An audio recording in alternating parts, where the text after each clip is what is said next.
Thank you, Aaron. Appreciate you, having us in on this exciting March 19th session. We look forward to hearing the rest of the great presentations and look forward to sharing a good bit about Maryland's building decarbonization efforts and efforts that the state is making to meet some climate goals that are very ambitious and some of the most ambitious in the nation. So first things first, just want to introduce myself. My name is Sam Furio. I am the outreach lead for the Building Decarbonization Division at the Maryland Department of the Environment. Our division is responsible for, just like it sounds, developing and implementing building decarbonization policies for the state of Maryland. Most notable of these policies is the Building Energy Performance Standards, aka BEPS. And so today I'm going to provide an overview, a pretty in-depth overview of BEPS and how it came to be and how it is beneficial for Marylanders and improves our well-being and improves our air quality in Maryland, and what building owners need to do for the program. So without further ado, I'll kick it off. So first things first, the Climate Solutions Now Act of 2022 set Maryland on a new path to reduce its climate pollution. And as I just mentioned, Maryland, as a result of this legislation, set some of the most ambitious climate goals in the nation. And so from all sectors, Maryland has these goals of reducing greenhouse gas emissions 60% by 2031 and achieving net zero economy-wide emissions by 2045. And like I said, that is from all sectors. The building sector, which our team focuses on, is a very critical area for the state to focus on for emissions reductions, as Maryland's building sector emits actually more than all of Maryland's power plants combined.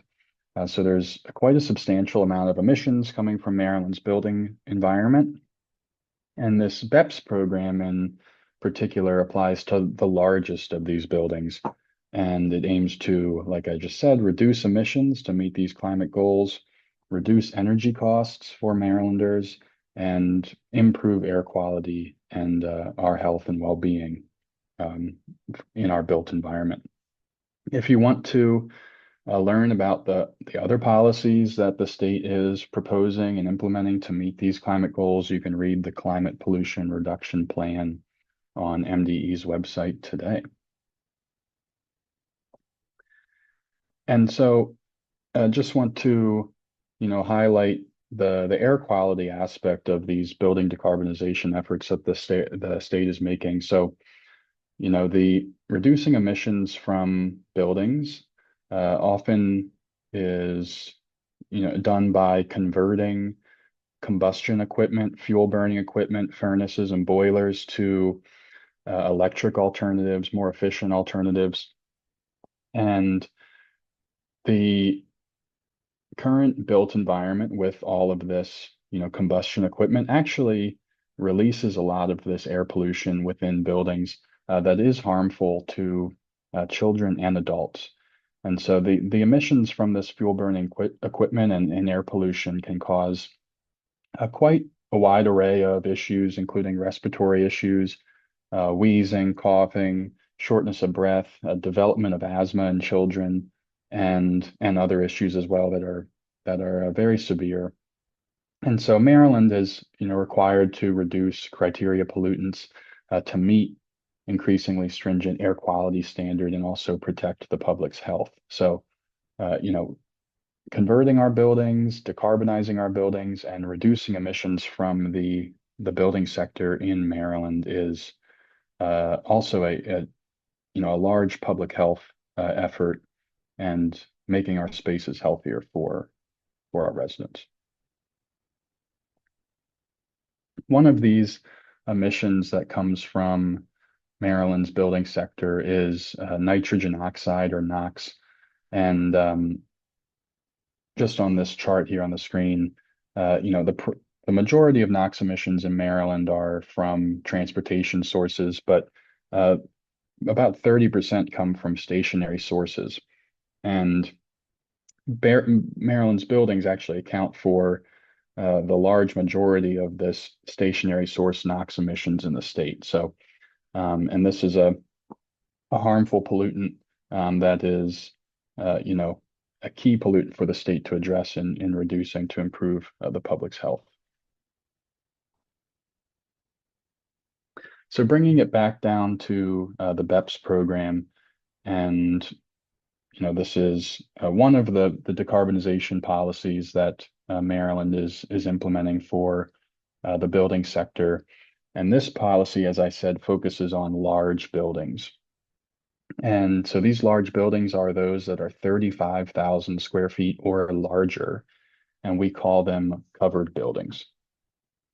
And so the owners of these covered buildings, as part of this program, must, as of last year, start annually submitting a benchmarking report to our agency via a reporting tool called Energy Star Portfolio Manager.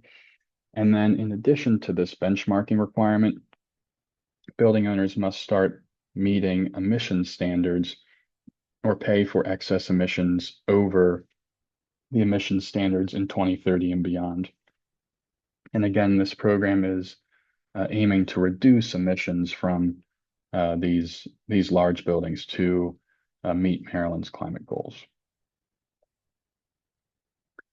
So in 2030 and beyond, what do these standards kind of look like? Well, I said that there's an emission standard, and how does that take shape? It's not an all at once kind of emissions reduction standard. It is a phased reduction of direct emissions by the type of building. So this program really focuses on the emissions from the site of the building, what kind of furnaces and boilers you're using, and it doesn't take into account grid emissions. It's just the fuel burning equipment emissions from the building. And so we like to say the building owners have a long runway in this program. There's 15 years from the start of this benchmarking period last year to when the final emission standard takes place in 2040 and beyond. So this is a really long program. And even then, there's multiple steps down to that final standard of net zero. So in 2030 to 2034, interim standard 1 will take shape, and that will be a building's highest allotment of emissions. Interim standard 2 will reduce that emissions allotment, and then all buildings, regardless of property type, will need to meet net zero emissions in 2040 and beyond.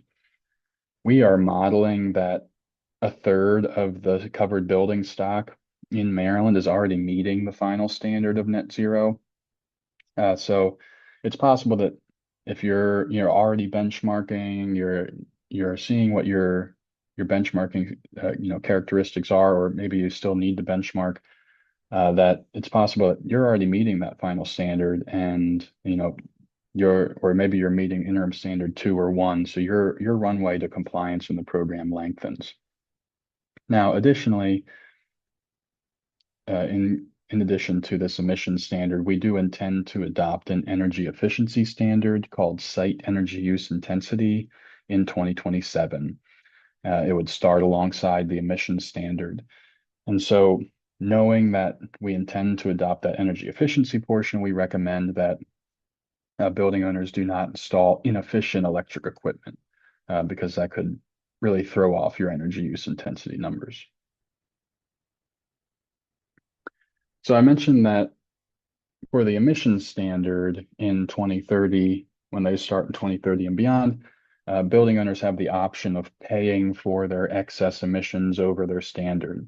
And that is totally fine. If you end up just paying for your excess emissions, you're still in full compliance. And so this option to pay allows for some flexibility in the program for building owners to kind of decide when how they would like to improve their buildings if they need to, and at what time. So for this emissions standard payment structure, I have a distribution of payments up on the screen for each year. So for the emissions, it is a dollar charge per metric ton of carbon dioxide equivalent. And so in 2030, let's say building owner Jane emits 1 metric ton of carbon dioxide equivalent over the standard for, let's say, she has an office building. So she emits 1 metric ton of carbon dioxide equivalent over an office building standard. She'll pay $230 for that metric ton of CO2e in 2030. If she keeps that emissions level in 2031, she'll she'll pay $234 because the price per metric ton goes up $4 per year.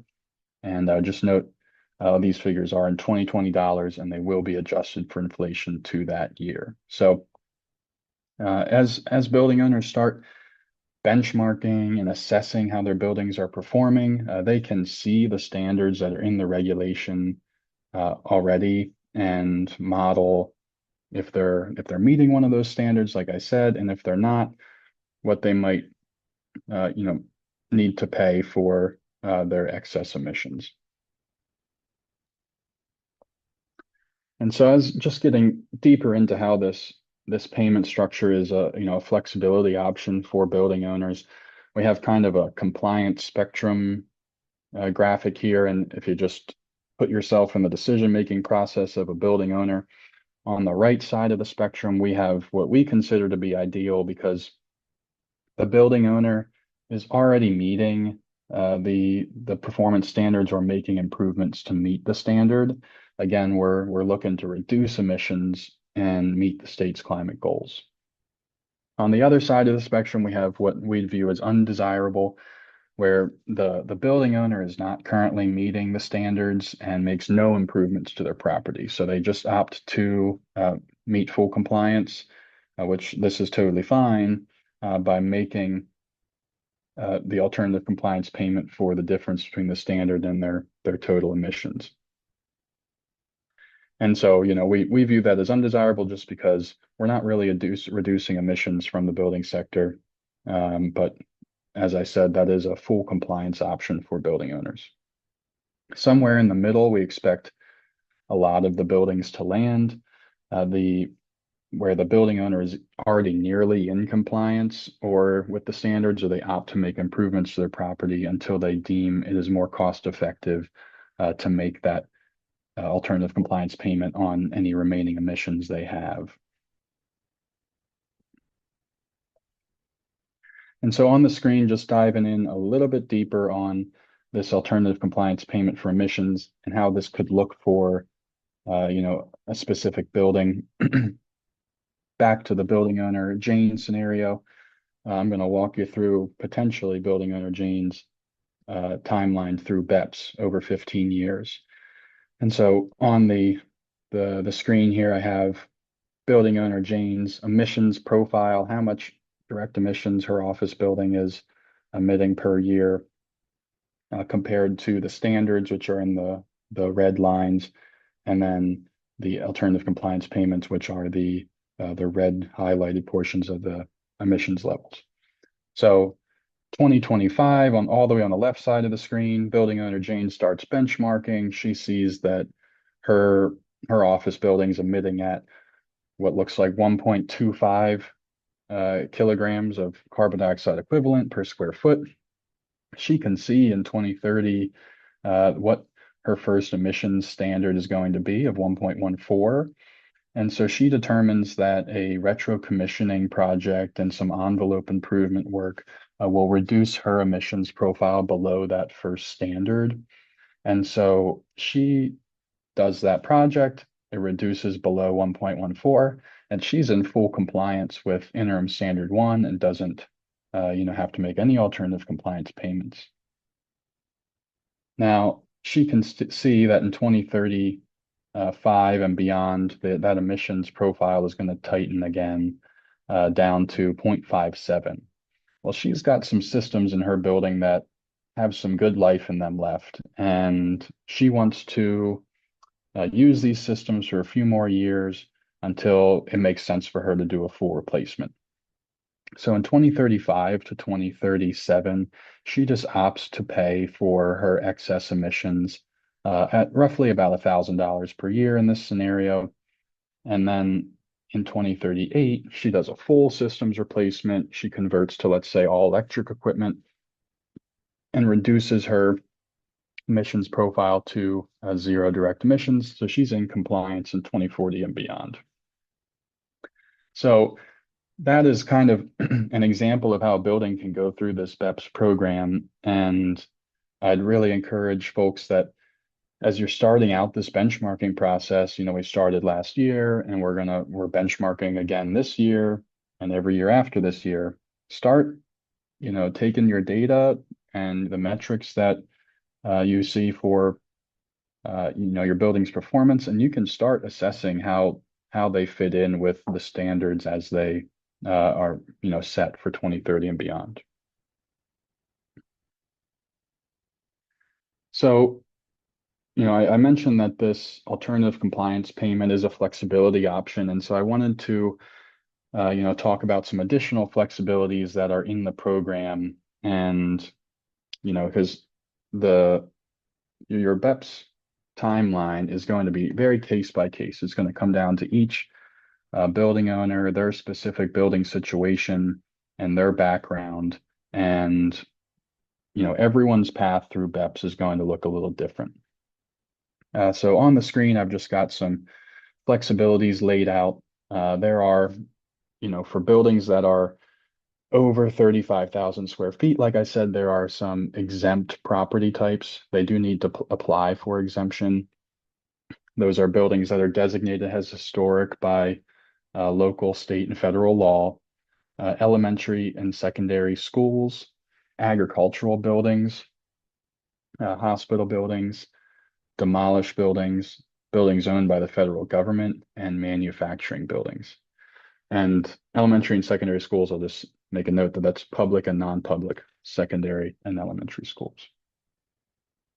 Additionally, buildings in Montgomery County are not required to participate in this statewide program, and buildings with sensitive compartmented information facilities or SCIFs are able to apply for flexibilities towards that energy use intensity a standard that I mentioned, which we intend to adopt next year. And providers of affordable housing are able to apply for reduced emissions payments for their excess emissions. And then there's also some flexibilities for buildings experiencing financial distress or low or no occupancy. So let's say that, none of those exemptions apply to your building, and, you need to start benchmarking and submitting your data to MDE. Well, there's certain types of energy uses that can be excluded as well, which can reduce the energy use, profile of your building and reduce your emissions output. So for example, food service facilities can be excluded, electric vehicle charging, energy use associated with parking lots, the heating of outdoor pools. There is a new crediting system for on-site renewables and on-site biomethane. And so we'll be for those interested in that, we'll be releasing additional guidance on that process in the future.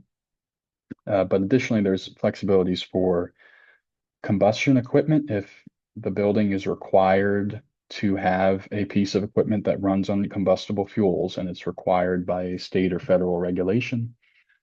And then there's flexibilities for the generation of emergency backup power at certain facilities, and also the sterilization of certain equipment using steam. So these are just some additional flexibilities in the benchmarking process if you need to go down that road. So bringing this all back to where are we now? It is, almost March 2026. The year is flying by. And as I said, benchmarking started last year and it, continues on an annual basis. So we just wrapped up our first year of benchmarking. And we really appreciate everyone's efforts in making this first year of benchmarking a success.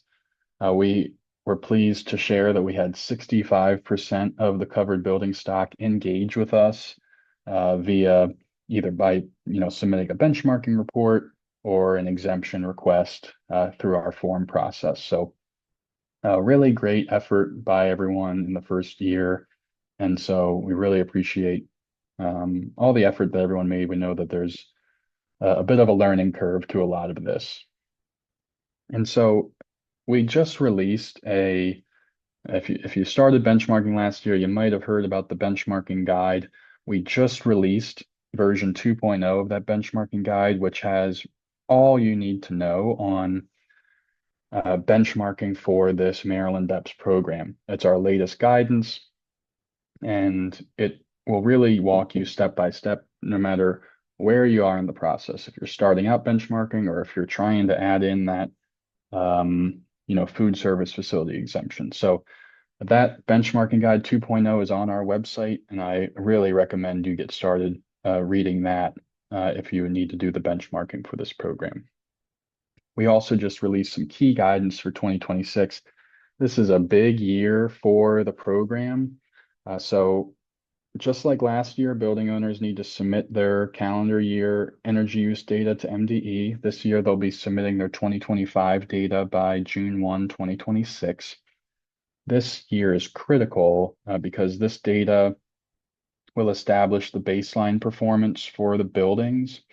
And so this year is also going to have a third-party verification requirement where an eligible third party will need to review each benchmarking report prior to its submission and review it for accuracy. So this third-party verification process is new to this year. I'm going to get into that on the next few slides, but it's critical for ensuring accuracy of data, as we will also be using this data to inform target setting for the program and establishment of the performance standards. So it's really critical that we have this accurate data from this benchmarking year. And then additionally, there is a $100 annual reporting fee per covered building, and that is also being implemented for this reporting year. And so guidance on that fee and paying that fee is forthcoming. And I'm just gonna, at the end, I'll get you guys some information on tuning into all this to ensure you get the latest guidance. So just going into this third-party verification requirement, as I said, this is a key requirement for this year, 2026. This process is required every 5 years for BEPS, and it's starting this year.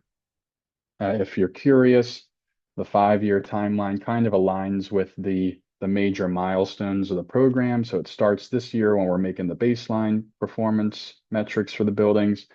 It's going to happen again at the start of interim standard 1, that first emission standard that I mentioned. It's going to happen again at interim standard 2, and then again in 2040 when we get the final standard. So that's, if you're curious about the time frame, that's kind of how it's set up.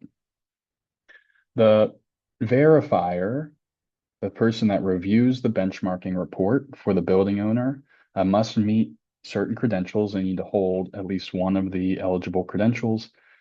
And the term third party is the key term here. The verifier cannot be in-house staff for the building owner. So they have to be an external third party, and they have to hold one of these credentials. If a building owner, let's say building owner Jane, is using a benchmarking consultant or a third party to benchmark her building annually, that's totally fine. If that benchmarking consultant or third party also holds one of the eligible credentials, they can also act as the third party verifier. So the key term here is just it has to be a third party. It can't be in-house staff, and we really just need a second set of eyes on the report to ensure the accuracy of the data. What are these credentials for the third-party verification process? So we had a shorter list, but through some of our working groups, we were able to grow this list to about 9 credentials at this time, which is really great. We appreciate everyone's feedback on that. Um, they're as follows: a professional engineer or PE issued within the United States, the ASHRAE Certified Decarbonization Professional or CDP, the Building Performance Institute Multifamily Building Analyst or BPI MFBA, the AEE Certified Energy Manager CEM or AEE's Certified Energy Auditor CEA. So either one of those. Licensed architect issued within the United States, energy management professional EMP, the ASHRAE Building Energy Assessment Professional BEAP, and the Lead Accredited Professional Operations and Maintenance or APO&M. And I'll just want to clarify there that this is only for LEED's APO&M credential. It does not apply to the other LEED credentials. So I threw a lot at you there with the third-party verification process. You're wondering maybe, okay, how do I select a verifier? How do I even start this process? Well, you're not alone. There's resources available to kind of help you get the ball rolling and get you through this verification process for this reporting year. The Maryland Energy Administration has a resource called the Maryland Clean Buildings Hub, which is a one-stop shop of resources that are relevant for all building owners that are looking to decarbonize, not just BEPS building owners.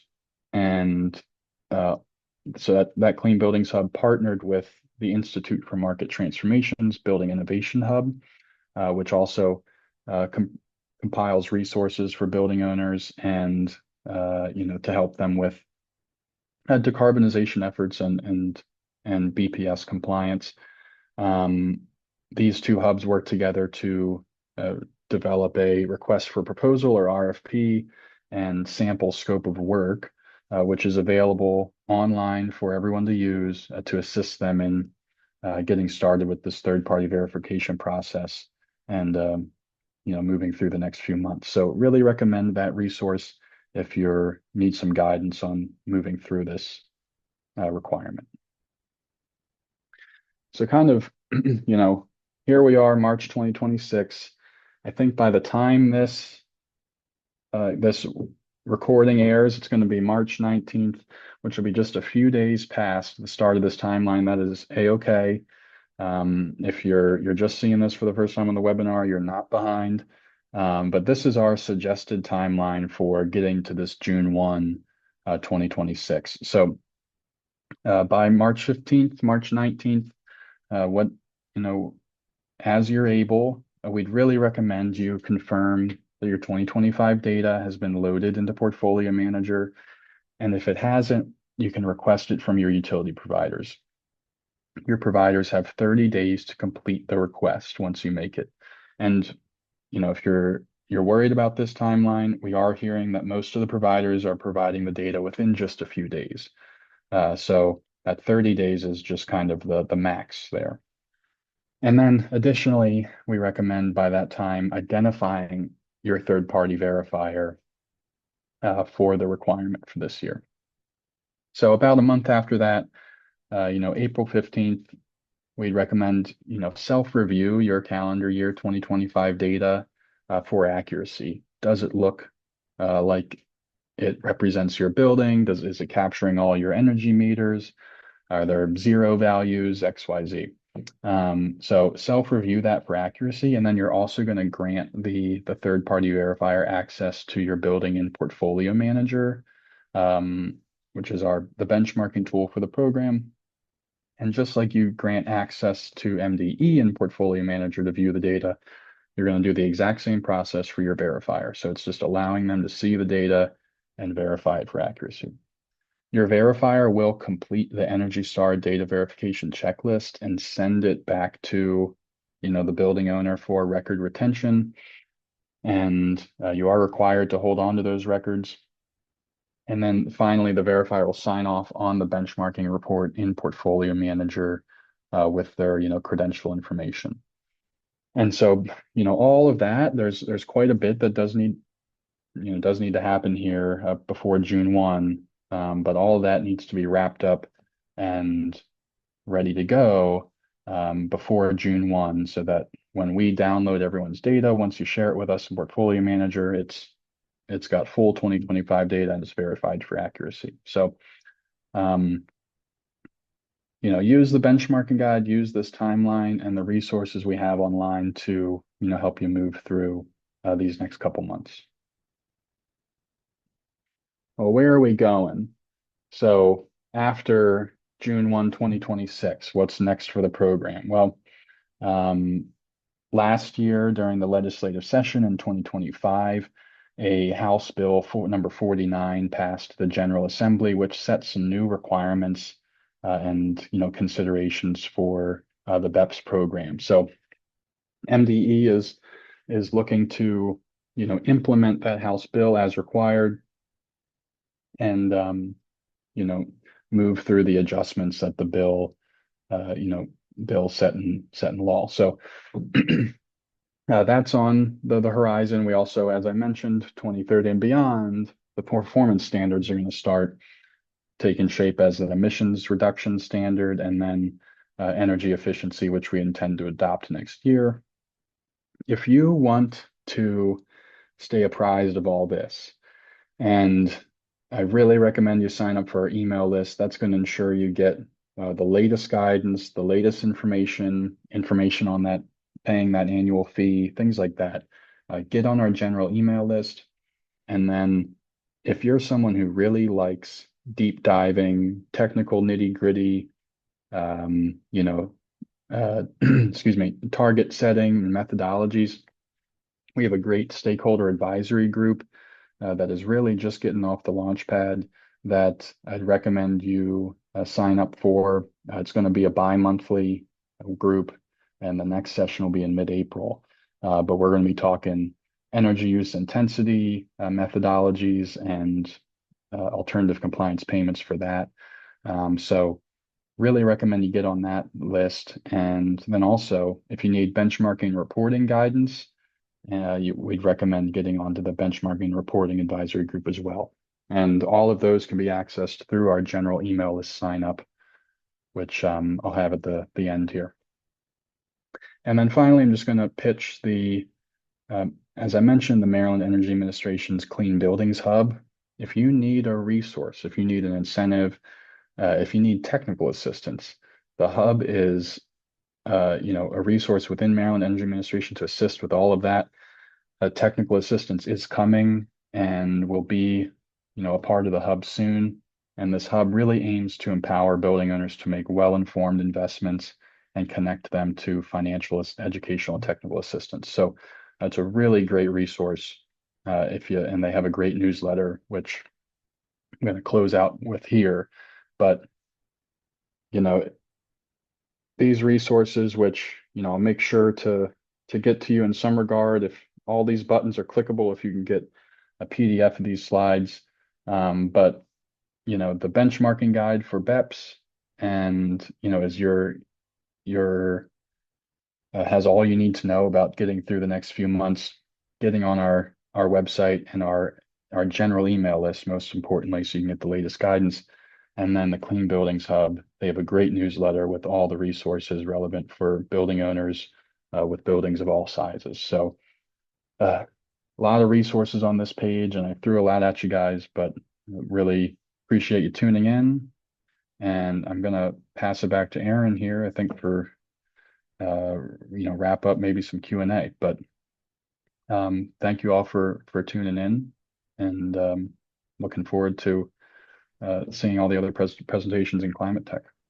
Absolutely. Thank you so much, Sam. This was great. And we'll be sure to share the PowerPoint presentation with attendees so they can, click on the individual links and be able to contact you. I guess if you want to maybe go on full screen and maybe take off your slides, we can have a little dialogue. Do you have some time for some questions? I definitely do. Let me Okay, just find this. There we go. Stop there you share. go. Okay, I think Okay. I'm full screen. Yep, we're good. So, Cool. gosh, I have like 10 questions per slide, but we don't have that much time, unfortunately. Let me just say first and foremost, thank you so much for doing this.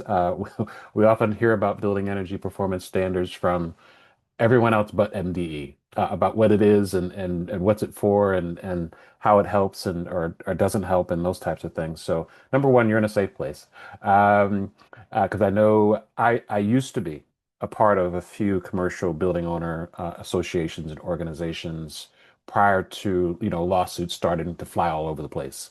And when I saw that, I immediately found that those weren't places that I needed to be in because I very much believe in what this law is intended to do for a lot of different reasons. Number one, Baltimore City has the highest rate of asthma-related fatalities in the nation, and those are connected to sick building syndrome and poor indoor air quality.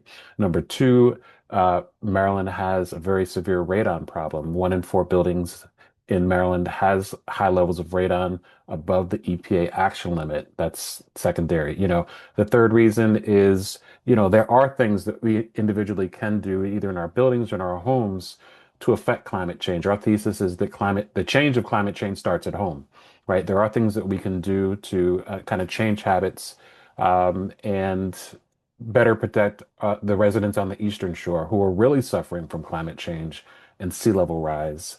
And water intrusion and land subsidence. So we don't really see much of that when we're here on the Western Shore, but when you go out to the Eastern Shore, you can see it in real time in St. Mary's County and Dorchester County. So for those reasons, I very much respect and appreciate the methodology and why you're going about this.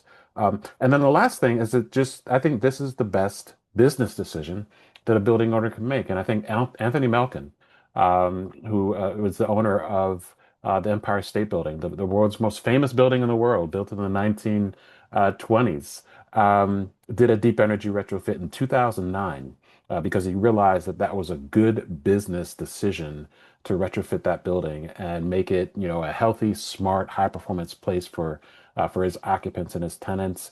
And so I think Maryland can learn a lot from what was done in a very historic building with the right, systems in place. So, he took the carrot approach. Virtually got to a position where there's a stick approach sometimes. But I just wanted to kind of baseline with that and appreciate you all for what you're doing in that regard. I wanted to give you an opportunity to comment on that if you had a comment. Sure, yeah, and I thank you for that comment. Yeah, very insightful, and it's this isn't all going to happen at once. This is a really long program, and a lot of this effort is going to take a lot of time, and it's really going to come down to each building owner's situation, what makes sense for them, and so we look forward to moving through this program and hearing more feedback from you all, from stakeholders on how to implement this program in a way that is effective for everyone and meets the climate goals that the state set as well and what we're required to implement from the Climate Solutions Now Act. So, we look forward to hearing from everyone's feedback on this program, and the state is working together, agency to agency, you know, through all levels of government, local, um, to, you know, compile resources, develop resources that will help with this transition, get building owners the financial, educational, technical assistance they need to make this transition. And it's not going to happen overnight, but this is a long program. There's a lot of time, and we appreciate everyone's efforts in making this a transition. And we're excited that Maryland is moving on this path. And it doesn't have to be big changes right away. I think one thing that we really recommend is you start off your benchmarking. You're seeing how your building's doing data wise. You're getting some metrics for Which your you should building. want, which you should want to know anyways. Yeah, it's good information to have. It's free to get that information. And so tuning into how your building's performing, getting some energy audits, and starting with some low cost energy efficiency. Mhm. Energy efficiency is really a great way to start out in this process. And is that'll kind of get you through some of the next couple years. And I think it's a great way to start for folks is seeing what efficiency you can implement first, and then think about big projects Absolutely. a little further. Absolutely. We often talk about how, the Maryland Climate Solutions Now Act, the BEPS law, is the most aggressive climate law in the country. Local Law 97, those in New York think that they've got challenges to reduce their greenhouse gas emissions by 80% by 2050, but we need to be net zero by 2045. So a little bit more aggressive here. But as I started reading through the legislation, and I know it's been fluid since 2022, but as I started reading through it, I'm me coming from the health and wellness perspective and the indoor air quality monitoring perspective. I'm looking for, where there's indications of health and wellness of building occupant, and I don't see it as clear as I would like to. I do see that by, electrifying buildings and removing the combustion, the indoor air quality kind of comes along for the ride. But because I monitor the air quality in every building that I enter, I know that that's not always true. We monitor air quality in buildings that are net zero, and the air quality is horrible. We monitor air quality in buildings that have gold, lead, platinum, everybody's environmental certification, air quality horrible. We monitor buildings that have combustion, air quality good. So I guess if there's an opportunity for a 2.0 version of this legislation, since we're open for comment, I'd love to see more of a validation, verification, performance for indoor air quality. If that is indeed what we're trying to get to, I think there's definitely room for maybe a performance validation component, third-party validation component when it comes to indoor air quality, because we don't occupy buildings. We don't build buildings to save energy. We don't build buildings to remove greenhouse gas. That's not the way they were built. They were built for the protection and the health and the wellness of the building occupant. So if I could put that on the table and get your feedback, I'd appreciate that. For sure, yeah, and I appreciate you saying that, and certainly, occupant health and resident health and public health in Maryland is of a, is critical and is a important focus area for the state and for Maryland Department of the Environment, and protecting the public's resources and health. So that is really a key focus area for us, and like this is a huge program, and it's stakeholder feedback is critical for not just this policy, but a lot of all the other policies that the state and this agency are implementing. And so, you know, your great idea that you just shared, and um, other ideas that folks that are watching this have, we appreciate hearing those ideas. We have, this is exactly why we have this stakeholder advisory group for this BEPS program, is to hear stakeholders' thoughts and to inform programmatic changes and long-term implementation. So, um, you know, I love those ideas, and I really encourage, and you or whoever else who has those ideas and those desires for the state to bring them to these outlets for us to hear, and and brainstorm and think about how that could be implemented. So there's the sky's the limit, and so we appreciate everyone's insights, and it's very critical to this policy process. I appreciate that very much. And I think that's actually how we met at one of the sessions. So, and I appreciate being involved with those because at the end of the day, you could have a building that's BEPS compliant, but if it's like Baltimore City Hall or the Maryland Health Department could be closed for 4 or 5 days because of Legionella, we haven't moved the needle on Mhm. on the health and wellness of building occupants. So I think we'll move on. Shouts out to Mary Thomas from the Building Innovation Hub. Very excited to see their participation with this. They're doing big things in DC, and they have a huge track record with the Institute for Market Transformation. And Mary will be a presenter along with Diana Lee from IMA. So I definitely encourage people to check out their presentations on Maryland Climate Tech. And then uh, Do you foresee a future where this law that is now, covered buildings are 35,000 square feet or more, do you see this bleeding into the residential single family home sector at all? If you had a crystal ball, or do we need to sign an NDA for? Well, the BEPS program, specifically is looking at large buildings, commercial and multifamily, and 35,000 square feet or larger. I can't say for sure, um, as we move through implementation, how, legislative sessions go, but the program focuses on large buildings, and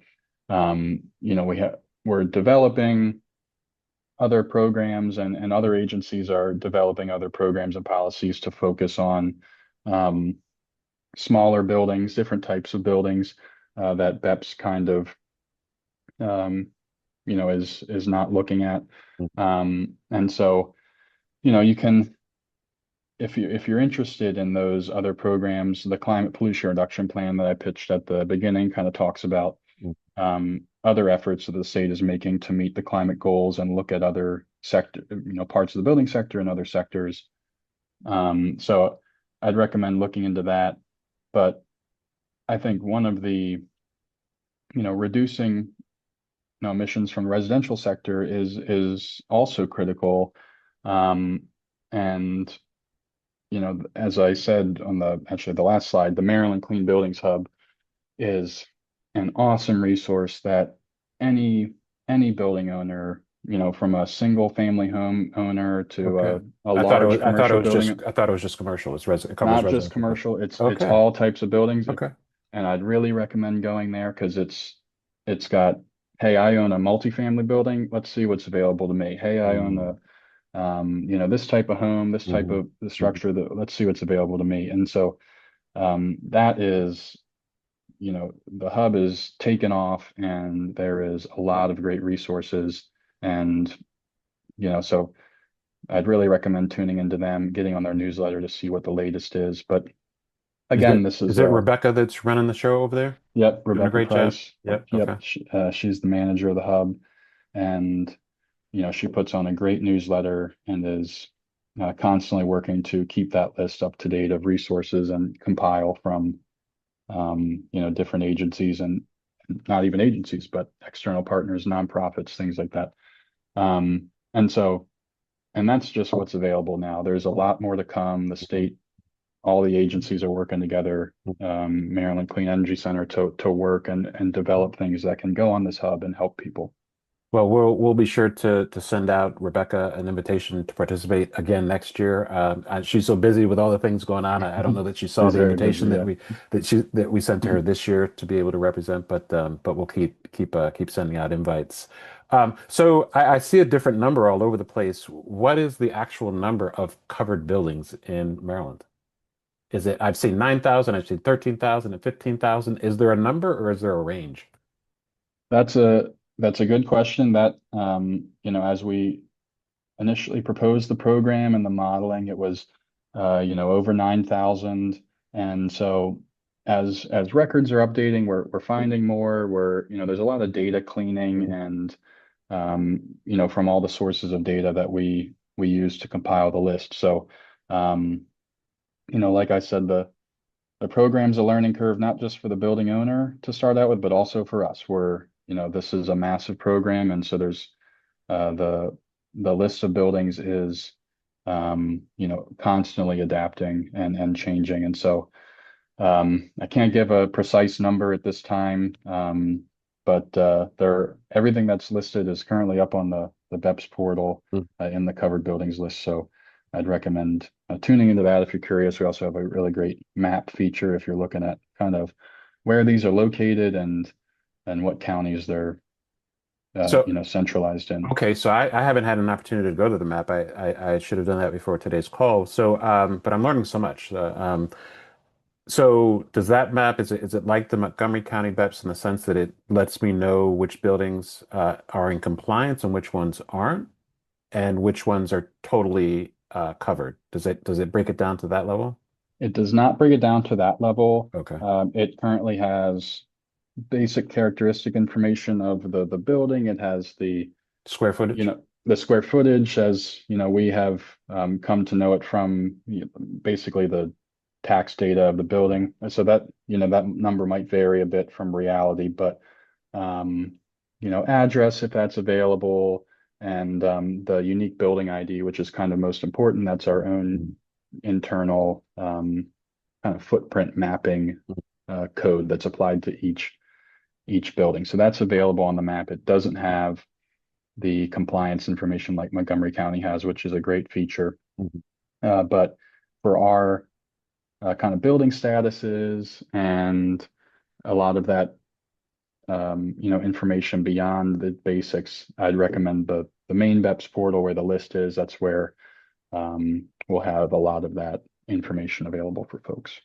So Mary Thomas at the Building Innovation Hub, I believe DC probably has a 10-year or so head start on Maryland when it comes to BEPS and monitoring covered buildings. I heard her say once that 70% of the data or the information that they're getting incoming is skewed because there was not early stage gross square footage verification. I'll give you a perfect example. We were working with a historic church in Montgomery County. Public records said it was 32,000 square feet. We, did a LiDAR scan of the property and realized it was 38,000 square feet, which is a Mhm. huge difference. And I think a lot of Yep. times with tenants and building owners, so if I just bought a building 3 years ago, I as far as gross square footage, I took the seller's word for it. I Mhm. generally would not validate the square footage on my own. And same with a tenant. When I'm reading a lease and the landlord tells me the square footage is X, why would I second guess it, right? But we're finding that when you actually verify the square footage, it is not accurate to what's on that sheet. And public record was, based on floor plans that were designed when the building was constructed, not based on the footprint that has changed over time. So, how important is gross square footage in some of the data that you're calculating? I right along with what you're saying, it's one of the most critical characteristics for, this statewide BEPS programs or BEPS program. Not only because it determines a building's inclusion in the program, but Mhm. the performance metrics that we, are calculating and will be, determining a building's, um, compliance once the standards start in 2030 are all weighted on the gross floor area. So it's a really critical aspect of a building's compliance process. And so, you know, if not most, like almost most importantly, we really recommend people, you know, get your documentation ducks in a row, like find what documentation you can on, your building square footage, blueprints, and, other kind of documentation that can help you get a more accurate number, because it's really going to help you in the long term know where your building is accurately sitting performance wise. And so you can make the best and most effective decision making, um, once you have to start making assessments or improvements if you need to. So it's really critical. And like you mentioned DC's BEPS program, and they actually released um, which I think is what you're referring to. They did a third party verification study on the effectiveness of their verification and accuracy of the data that's being submitted. And like you said, they found that three-quarters of all the adjustments they had to make were for the square footage of each building. Wow. So it's a lot of tickets that they received to just adjust the square footage values. And they often found that, That's what it was. 70% of the tickets they received were gross square footage verification. Yeah, yeah. yeah, and Mhm. they found that most of the buildings were under-reporting the square footage, which Mm, actually is beneficial because once you raise your square footage, let's say mhm, I was saying I was 50,000, well, I'm actually 70,000. mhm, Well, now your metrics are better mhm, mhm. because you're spreading that energy use over a larger space. So, um, a lot of those buildings that were underreporting are actually, the metrics do improve once you get that accurate number. Interesting point. Um, Mhm, Now it'd be inverse if it was the other case, but mhm, mhm, that is what they were finding in the majority down mhm, there. mhm. And we really appreciate all their guidance. And shout out to DC and friends down there. But they're like you said, they've been doing this a while, and the study they had was really helpful. Yeah, so we're huge Peter Drucker fans. You can't manage what you don't measure. So Hmm. we bring that into the indoor air quality space because what we measure you can't see, smell, or taste. Radon, asthma triggers, and then same with square footage. And until you measure it, you don't really know what you have. So you brought up an interesting slide about Montgomery County properties that are 35,000 square feet or more are exempt from the BEPS law. Did I hear that and read that right? Yes, the so Montgomery County buildings are no longer required to participate in the statewide program. As of when? That as of so that as of last year, the when that House Bill 49 went through the legislative session in 2025, there was a requirement within there that buildings that as of actually, so the effective date is October 1st, 2025. That's when the bills that pass Mhm. the session become effective. So as of October 1st, 2025, those Montgomery County buildings are no longer required to participate.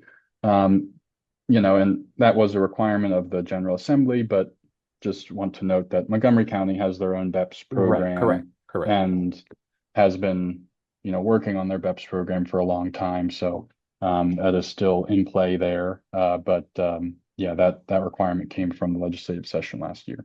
Interesting, interesting. Thank you for that because that was one of the things that we found from doing this gross square footage verification that the church already knew that. Shouts out to Mount Calvary Church. We're talking about you in Mhm. Rockville. They already knew that they were in the crosshairs of the Montgomery County Building Energy Performance Standard. But then when we did the gross square footage verification and realized that it was above 35,000 square feet, 38,000 to be exact, we had been thinking up until a few minutes ago that they were in and needed to comply with a statewide requirement, which I'm sure they'll be happy they do not need to. And I'll be happy to make that call as soon as we hang up. Um, Energy Star Portfolio Manager. Mhm. Um, change of administration, a lot of changes to EPA, a lot of changes to Energy Star. Um, I think there was a time where there was a lot of emails going out to building owners saying, hey, download and back up your data. We don't know what's going to happen with Portfolio Manager. Um, what does your crystal ball say in regards to is that the platform that we're going to be using moving forward, or like who owns the data? What if it gets sold? Like the government's kind of it's fluid and volatile right now in that regard. Mhm.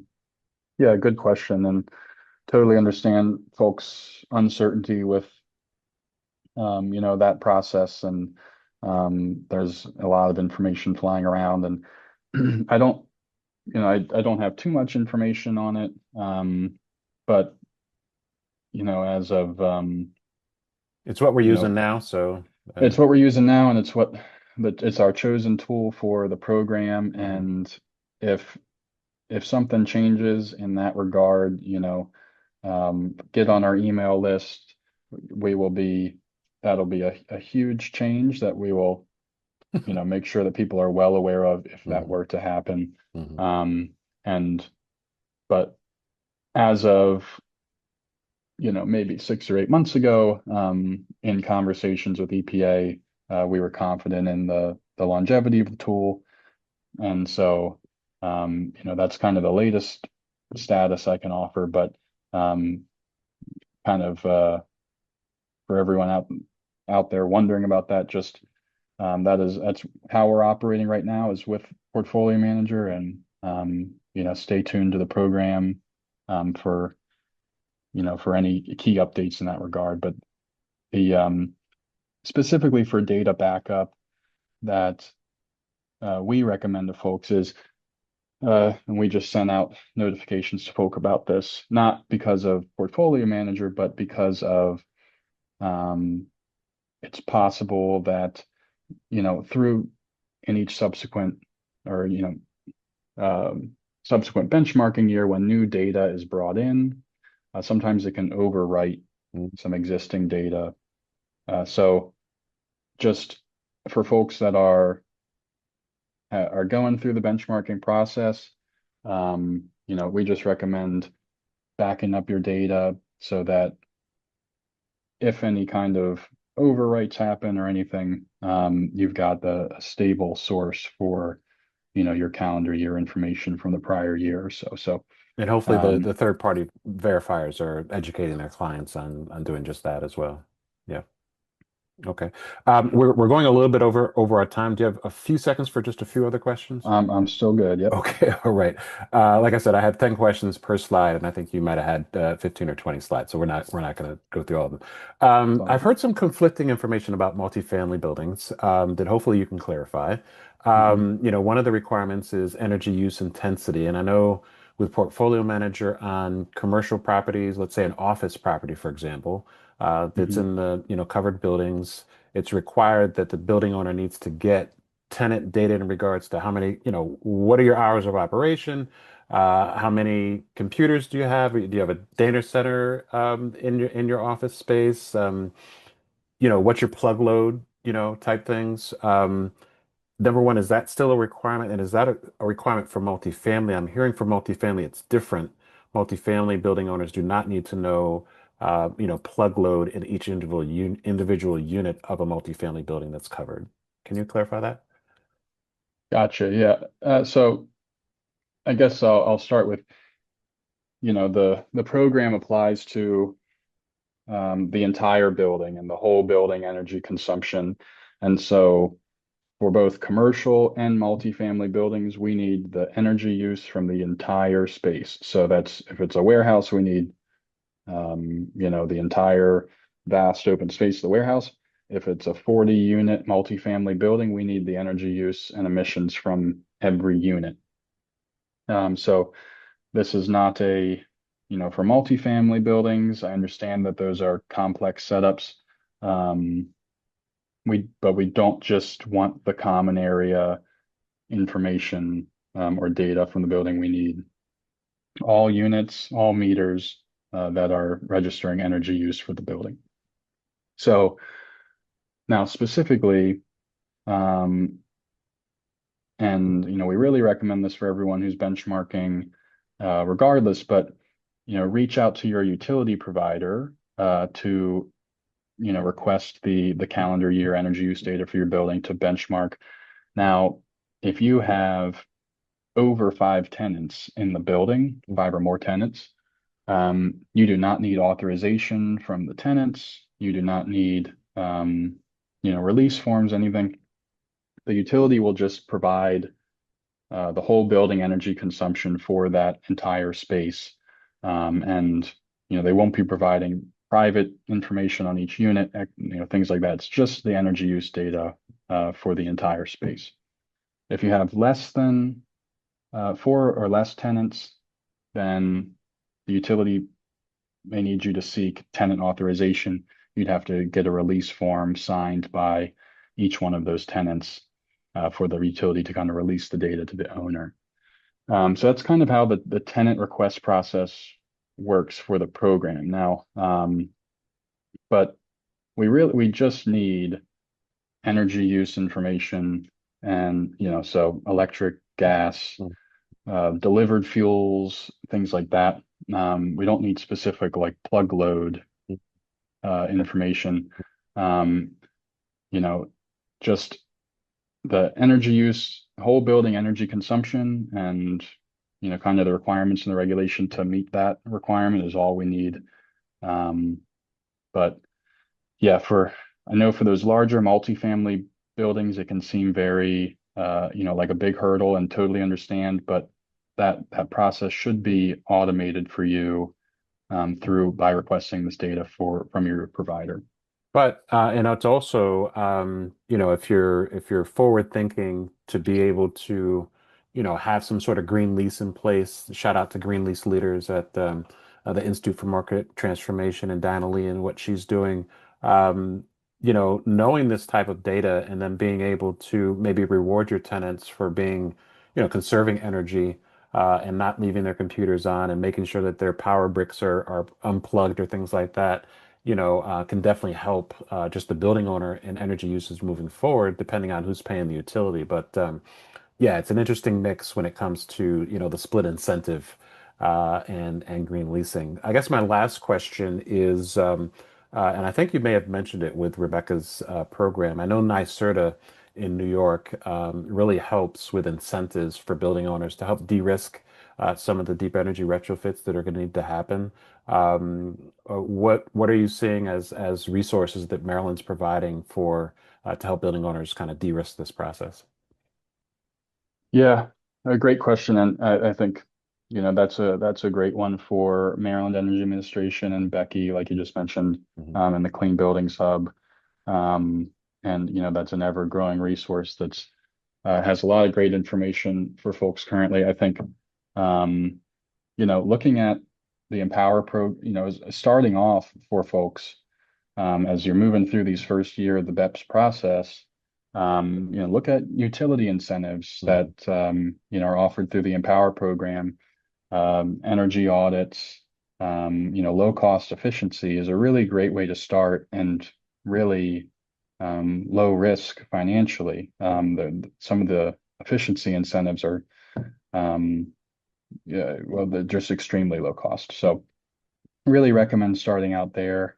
Um, and so, checking with your utility provider and, beyond, Maryland Clean Energy Center, another, um, the statewide Green Bank has great resources.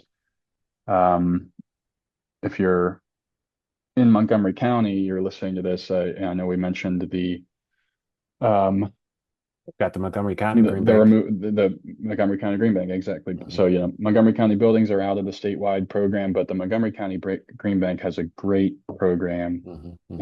and great TA program, and so I really recommend them. Hmm.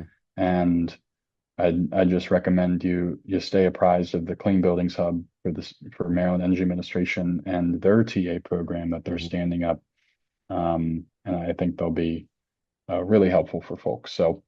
Absolutely. If you're Um, in Montgomery County, definitely keep a lookout for the Montgomery County Green Bank presentation as a part of yep. Maryland Climate Tech as well to talk about kind of the things that they're doing. But wow, you broke new news. Well, it's not new news since it came out in October, but for me, that's definitely new news that Montgomery County buildings are exempt. That's very interesting. All right, cool. Sam, I think this was great. Was there anything that I didn't ask you that you want people to know before we close out? I well, I appreciate all the great questions, and I really think I'll just leave it on. If you've got a benchmark for this year, get in that benchmarking guide. We just released the new version 2.0. It's got the latest and greatest guidance.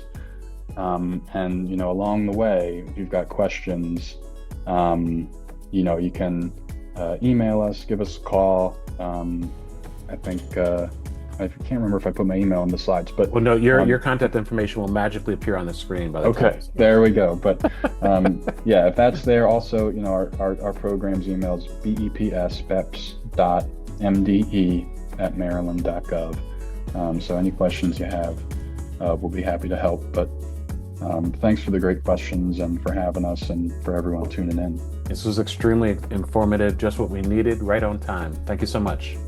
Thanks, Aaron. Appreciate Appreciate it. you, Sam. Have a good one. All right, bye. You too.